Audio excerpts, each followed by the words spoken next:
खूबसूरत मगर खौफनाक महल।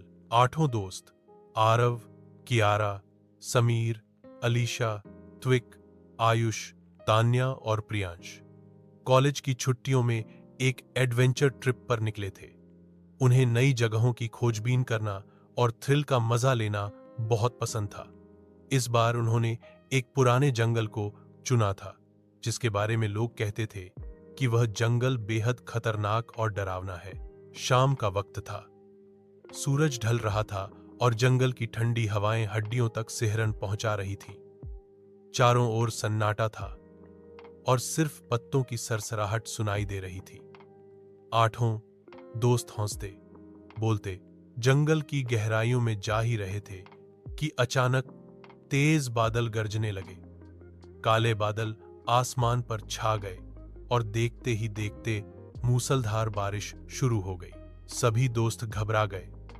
उन्हें तुरंत कोई सुरक्षित जगह चाहिए थी जहां बारिश से बच सकें।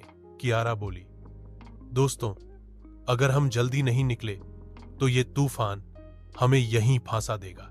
तभी दूर से एक अजीब सी चमक नजर आई। बारिश की धुंधली परतों के बीच से उन्हें एक शानदार, ऊंचा और बेहद खूबसूरत महल दिखाई दिया। उस महल की दीवारें चांदनी में चमक रही थीं और उसकी खिड़कियों से हल्की हल्की रोशनी झलक रही थी।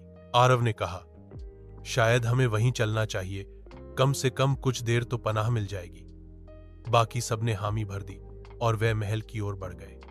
जैसे ही उन्होंने भारी दरवाजा खोला, एक ठंडी हवा का झोंका आया, जिसने सबको कांपने पर मजबूर कर दिया। अंदर कदम रखते ही उन्होंने देखा कि महल की सजावट किसी सपनों की दुनिया जैसी थी। चमचमाते झूमर, लंबी लंबी गलियारे और सोने चांदी की नक्काशीदार दीवारें। पर उस शान शौकत के पीछे एक अजीब डर छुपा हुआ था। सन्नाटा इतना गहरा था कि उनके कदमों की आहट गूंजकर कई गुना बढ़ जाती। अचानक एक कमरे से धीमी सी रोने की आवाज आई। सब रुक गए। अलीशा फुसफुसाई, तुम लोगों ने सुना? तान्या ने धीरे से सिर हिलाया। हाँ, कोई रो रहा है।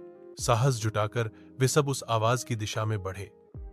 कमरे का दरवाजा खोलते ही उन्होंने जो देखा, उनकी आंखें फैल गईं।